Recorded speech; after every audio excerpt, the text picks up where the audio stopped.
Hi guys. Welcome. How are you? The Architect of Silence. Episode 23. The Clean Slate. The New Ascendant. 6 months after resigning, Elias had found his peace. He was a volunteer on the Bluebird Initiative projects, focusing on the meticulous, honest work of structural repair. Chloe Vane, she had legally adopted his name, was the new, formidable CEO of Ascendant Group, leading the company with a firm commitment to integrity and an uncompromising business acumen. Sarah Vane was the new head of the BI, overseeing social impact and policy.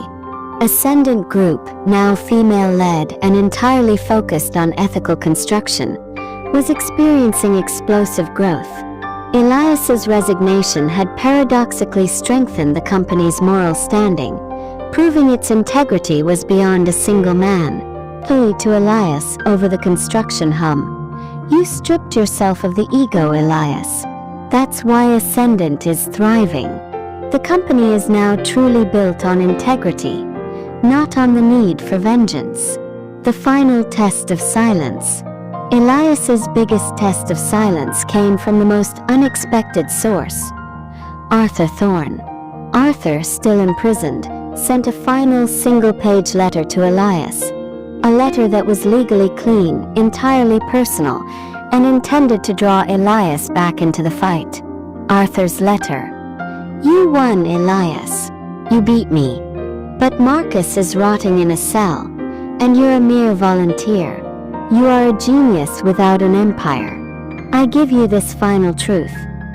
The most dangerous thing in this city is not the lies I told, but the one truth I kept from you. The Olympus Tower has one final, fatal, structural flaw. Marcus put it there and I knew it. You finished the tower, but you sealed the lie. You will either destroy your masterpiece or live the rest of your life on a lie you can never prove. Arthur's final revenge was psychological, to plant a kernel of doubt in Elias's mind about his one perfect creation. The search for the lie. Elias knew Arthur was capable of this final mind game, but he couldn't risk the lives of the people who would soon occupy the Olympus Tower. He had to assume the threat was real. Elias and Leo initiated the most intense, internal structural audit of the Olympus Tower ever attempted, focusing on the core stabilizer and foundation. Leo. We've checked everything, Elias. The concrete is perfect. The rebar is seismic grade. The shear plates are flawless. There is no flaw. Elias realized that the flaw wasn't in the structure, but in the design history. He pulled the very first compromised Olympus Tower design file, the one Marcus had stolen, and compared it to the final, completed structural analysis. The Architect's Redemption, series conclusion. Elias found it.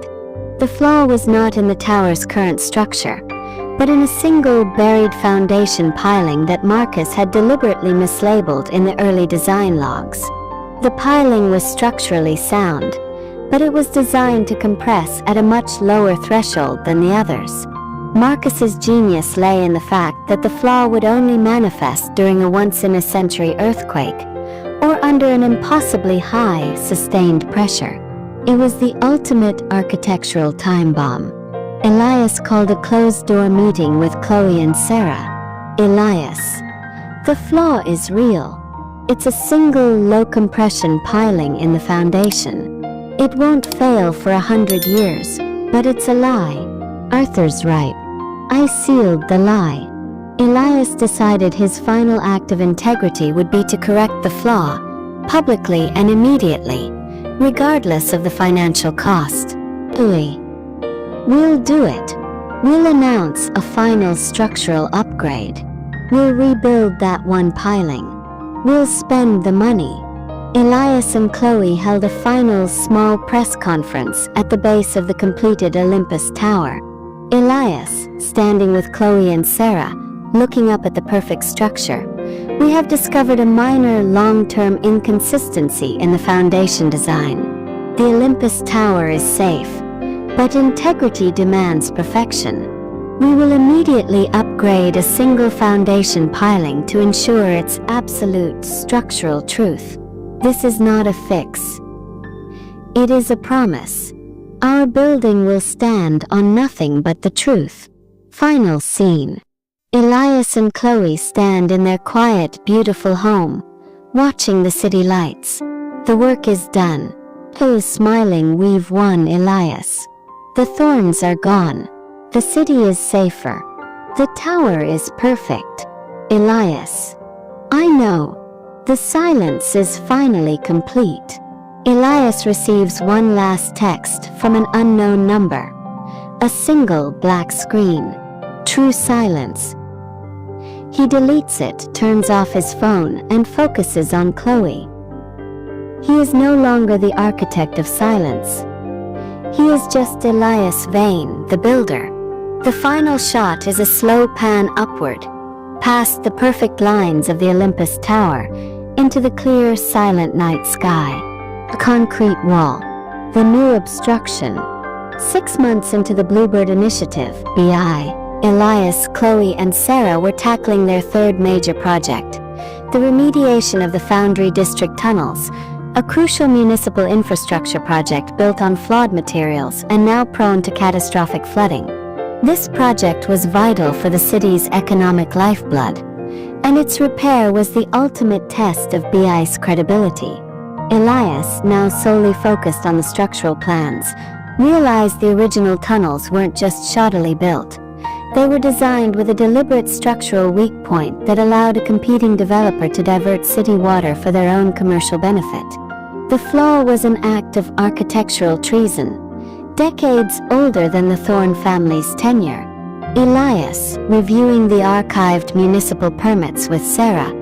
This is worse than Arthur. The original permits for the Foundry tunnels were signed by Silas Vance, Eleanor Vance's grandfather. He worked with a consortium of developers in the 1960s who intentionally built a compromised system to control the water flow for their industrial operations downstream. This city's foundation is built on a century of lies. The political antagonist. The new antagonist was the current political heir to that 1960s consortium, Mayor Thomas Heller, a seemingly clean, reformist mayor who is now blocking the BI's access to the tunnels. Mayor Heller, in a public statement, while we appreciate the sentiment of the Bluebird Initiative, the Foundry Tunnels project is too risky for a non-profit. The city will conduct its own internal audit. Heller wasn't acting out of corruption, but out of self-preservation. The success of the BI, and the inevitable discovery of the original multi-generational flaw, would expose his family's political and financial roots, shattering the myth of the city's clean governance. The internal audit was a strategy for eternal delay. Sarah, frustrated. He's doing what the FBI does, burying the truth with procedure. He knows we can't wait. The tunnels will flood during the next major storm. We have 3 months before the rainy season starts. The moral quandary. Elias, Chloe, and Sarah faced a crippling legal obstacle. They couldn't bypass the mayor's office without violating every legal principle they had fought to uphold. Elias, the former architect of silence, found his hands tied by his new commitment to integrity. We have to fight him in the courts, Elias. We expose Heller's family history, and we win the legal battle. Elias, shaking his head. His internal monologue, intense court battles are slow. The rainy season is fast. If I fight the political war, the tunnels flood and people die. The promise of the Bluebird Initiative was to act, not litigate. Elias decided to use a modified version of his old tactics, a strategy of forced transparency that leveraged his public goodwill and architectural brilliance. Elias, to Leo, we can't go into the tunnels, so we have to expose the tunnels from the outside. I need a full, live, three-dimensional acoustic mapping of the entire tunnel system. I want to build a public, digital model that shows the exact location of the structural flaw, the deliberate weakening, and the predicted flood path, all in real time. The digital siege.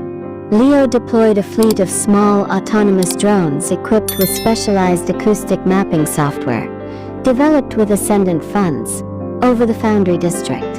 The drones mapped the sound, vibration, and subtle structural shifts of the tunnels below. Elias then presented the live digital model to the public.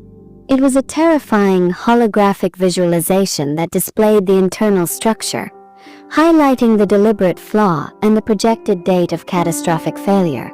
Elias, in a powerful viral video, Mayor Heller is hiding the truth. This is not a political issue. It's a structural one. We are looking at a ticking clock flood.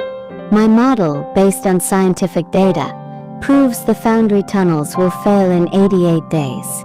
Mayor Heller can continue his internal audit, or he can let the Bluebird Initiative save the lives of the thousands of people who work in the Foundry district. The public panic forced the city council to hold an emergency session. The council, fearing an electoral disaster, overwhelmingly voted to override Mayor Heller's opposition, granting the BI immediate, full access to the Foundry tunnels. Elias had won, not by deception, but by weaponized, irrefutable truth. The architect's scrutiny cliffhanger. Mayor Heller, humiliated and exposed, was forced to step down pending a full investigation. The Bluebird Initiative was finally granted full access to the tunnels. Elias and his team descended into the dark, massive tunnels. Elias personally inspected the compromised structural beam, the weak point that had been deliberately installed decades ago. As Elias analyzed the concrete, he noticed something horrifying that the acoustic mapping could never detect: a second, much smaller structural flaw. This flaw was not deliberate. It was a catastrophic organic contamination in the concrete itself, a contamination that dated back to the original construction. This contamination meant that the structural failure would not be limited to the one beam.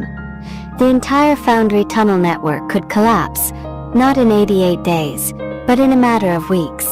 Elias, whispering to Chloe, his face pale. This wasn't a lie of design, Chloe. It was a lie of chemistry. The concrete is poisoned. We have to shut down the entire district now, before it's too late. The lie is foundational. The city is dying from the ground up. CH. Elias orders an immediate mandatory evacuation of the entire Foundry district, setting himself up for the biggest legal and logistical confrontation of his career. The lie is deep, and the necessary action is unprecedented, risking not just the BI's future, but the immediate collapse of the city's economy.